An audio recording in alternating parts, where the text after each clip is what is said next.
I would move to a specialized education model. And like you said, like assess people based on what they actually need. Yeah.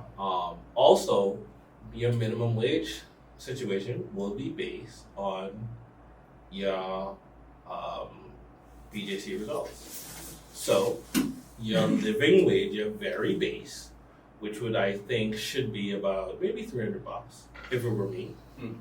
As of right now, it would be $300. If you want more than that, you have to have a certain standard from the BJC level.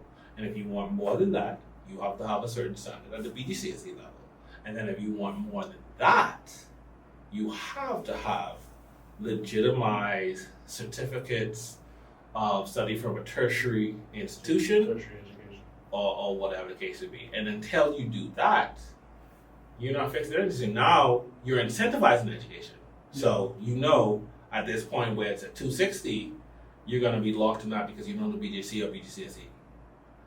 You can automatically put yourself in a minimum wage situation, whether you work at Wendy's, Super Value, the Mine, whatever. Whoever's paying you minimum wage, they will legally, by law, have to pay you based on that. And anybody that doesn't, you get a fine.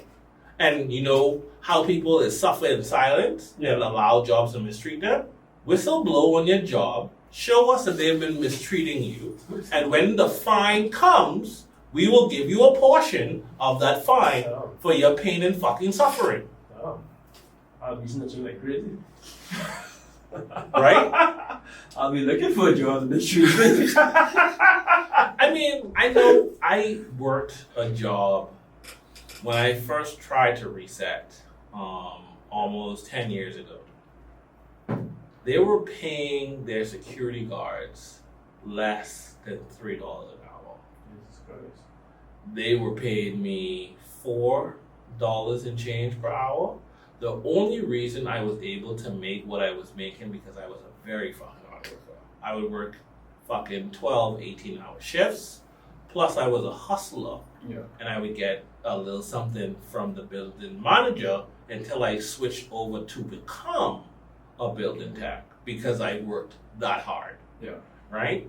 And then I was keeping my receipts. So I knew you owed me time and a half. I just played stupid. Yeah. I knew you owed me double time. So I played stupid.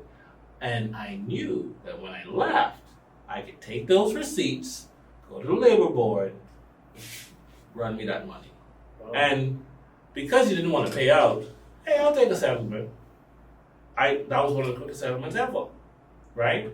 And I'm not a perfect person, right? By no means. Everybody makes their own mistakes, but the system has to work for everybody. It has to work for the employer. It has to work for the employees. Yeah, everyone needs a benefit.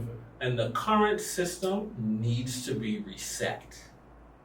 It has to be, because until we work for and with each other, it'll continue to be out of whack. And the more empowered people are, financially, education-wise, health-wise, the better the overall economy will be.